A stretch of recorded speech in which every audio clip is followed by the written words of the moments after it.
Assalamualaikum warahmatullahi wabarakatuh. Perkenalkan, nama saya Srawati Rafli dari SMA Negeri 6 Palopo.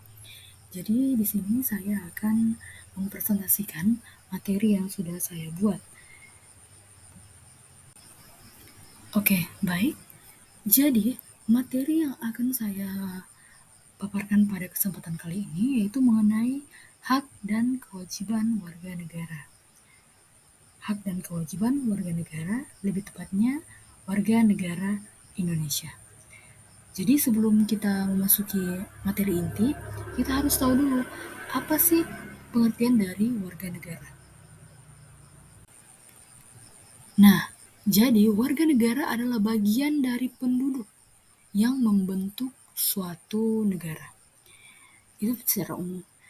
Nah, adapun pengertian warga negara menurut pasal 1 Undang-Undang Nomor 22 Tahun 1998 yang bunyinya, warga negara Republik Indonesia adalah orang yang berdasarkan perundang-undangan, perjanjian-perjanjian atau peraturan-peraturan yang berlaku sejak proklamasi 17 Agustus tahun 1945 yang sudah menjadi warga negara Republik Indonesia.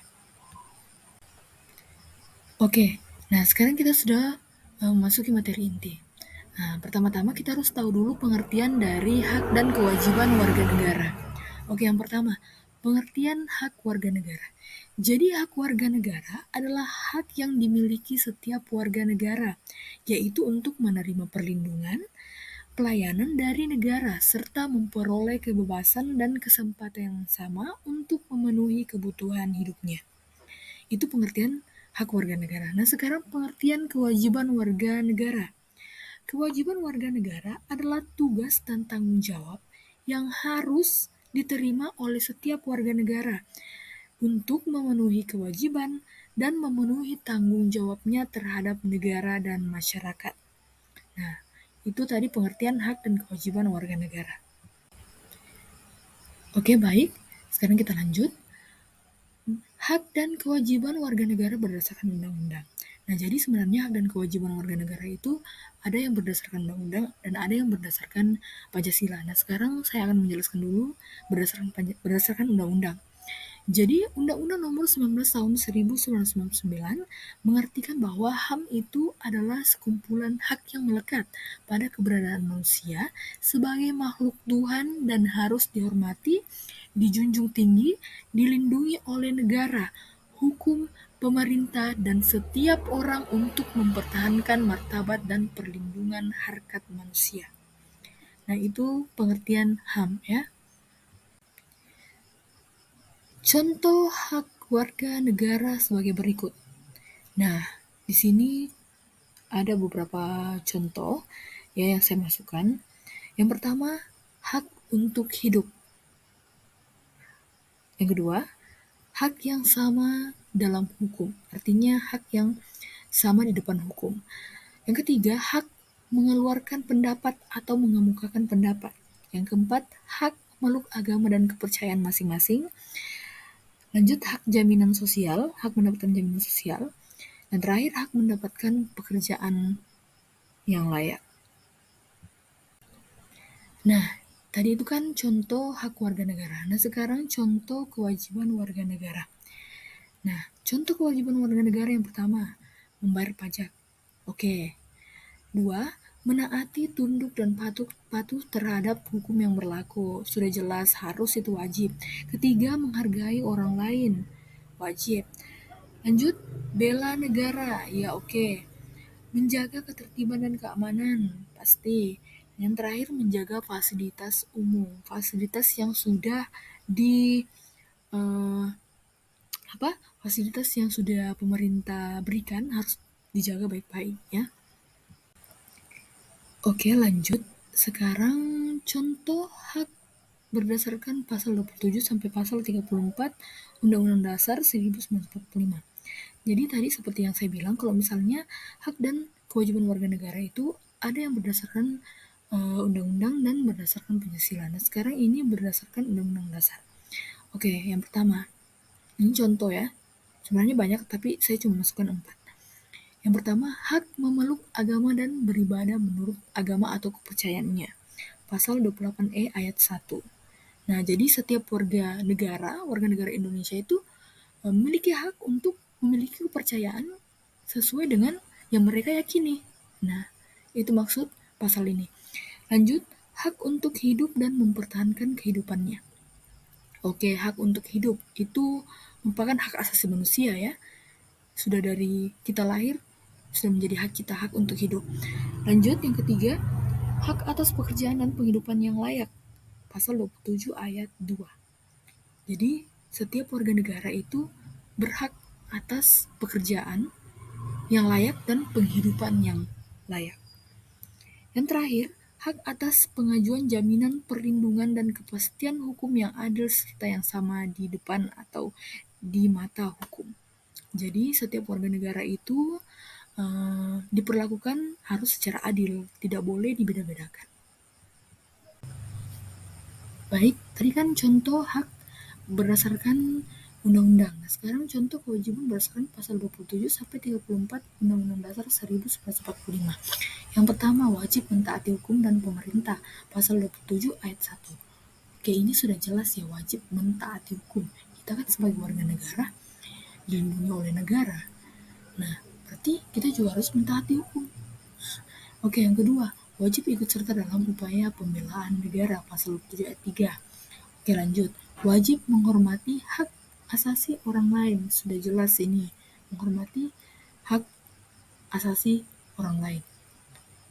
Lanjut, wajib tunduk kepada pembatasan yang ditetapkan dengan undang-undang. Maksudnya seperti apa pembatasan? Jadi kan undang-undang itu kan, undang-undang dasar itu kan merupakan pedoman kan dalam menjalani kehidupan bernegara. Jadi ada batas-batasan yang tidak boleh warga negara lewati, tidak boleh bertentangan dengan undang-undang, tidak boleh bertentangan dengan aturan, ya. Oke, sekarang kita lanjut lagi. Nah, hak dan kewajiban warga negara berdasarkan Pancasila. Ini yang kedua. Tadi kan yang pertama berdasarkan undang-undang. Nah, sekarang berdasarkan Pancasila. Sila pertama, ketuhanan yang Maha Esa. Jadi maksudnya di sini itu setiap warga negara harus memiliki rasa hormat terhadap Tuhan dan memeluk agama yang dipilihnya dengan tulus. Nah, sedangkan kewajibannya adalah menjunjung tinggi kehormatan agama dan memelihara keselamatan umat beragama. Nah, ini yang dimaksud dengan hak dan kewajiban warga negara berdasarkan Pancasila sila pertama. Oke, lanjut sila kedua. Kemanusiaan yang adil dan beradab. Setiap warga negara memiliki hak untuk hidup, memiliki hak untuk merdeka, dan mendapatkan keamanan fisik. Dan kewajibannya adalah menghormati hak asasi manusia orang lain dan menjunjung tinggi martabat manusia. Oke, sila ketiga. Persatuan Indonesia. Setiap warga negara memiliki hak untuk membentuk persatuan dan memeluk identitas nasional. Kewajibannya yaitu memajukan persatuan dan menjunjung tinggi identitas nasional. Lanjut, sila keempat. Kerakyatan yang dipimpin oleh hikmat kebijaksanaan dalam permusyawaratan perwakilan. Setiap warga negara memiliki hak untuk memilih pemerintah dan memilih hak atas kebebasan berekspresi dan berpendapat. Itu hak. Nah, kewajibannya adalah mematuhi undang-undang dan mematuhi kewajiban sebagai warga negara. Oke, yang terakhir, keadilan sosial bagi seluruh rakyat Indonesia. Sila kelima, setiap warga negara memiliki hak untuk memperoleh perlindungan sosial. Kewajibannya adalah memajukan keadilan sosial bagi seluruh rakyat Indonesia. Baik, sekarang kita lanjut lagi. Hukuman bagi pelanggaran hak dan kewajiban warga negara. Oke, jadi begini ya, di Indonesia itu tidak bisa kita pungkiri kalau misalnya masih ada warga negara, masyarakat yang melakukan pelanggaran hak dan kewajibannya. Nah, kira-kira hukuman apa yang masyarakat kadang mendapatkan? Di sini saya masukkan ada 3. Yang pertama itu pidana penjara. Oh, sudah jelas itu ya, pidana penjara. Jadi pidana penjaranya tergantung dari tingkat pelanggarannya. Semakin besar, ya semakin lama juga hukuman penjaranya, pidana penjaranya. Lanjut, denda. Ya, biasanya terkadang juga ada terdakwa harus membayar denda atas pelanggaran yang dia lakukan. Lanjut, pembinaan. Pembinaan biasanya ini dilakukan atas pelanggaran yang ringan, namun juga terkadang pelanggaran yang berat juga ada yang dilakukan pembinaan. Ya biasanya seperti itu. Oke, ini yang terakhir, contoh pelanggaran hak dan kewajiban warga negara. Jadi contoh pelanggaran hak dan kewajiban yang biasa terjadi di masyarakat. Yang pertama, tindak pidana. Contohnya pembunuhan, pencurian, perampokan, pencemaran nama baik, pelecehan seksual, ya baik secara verbal itu salah satu tindak pidana. Yang kedua, membuat kerusuhan. Ya, hampir di setiap daerah Indonesia itu terkadang terjadi namanya kerusuhan, masalah sepele maupun masalah yang besar. Lanjut, melanggar hukum dan peraturan yang berlaku. Contohnya peraturan yang peraturan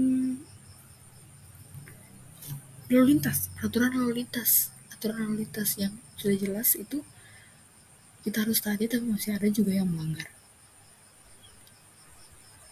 Yang terakhir, melanggar hak asasi manusia orang lain dan sebagainya.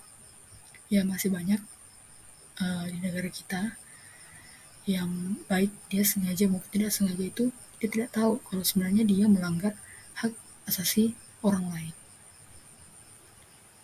Oke, cukup sekian materi dari saya.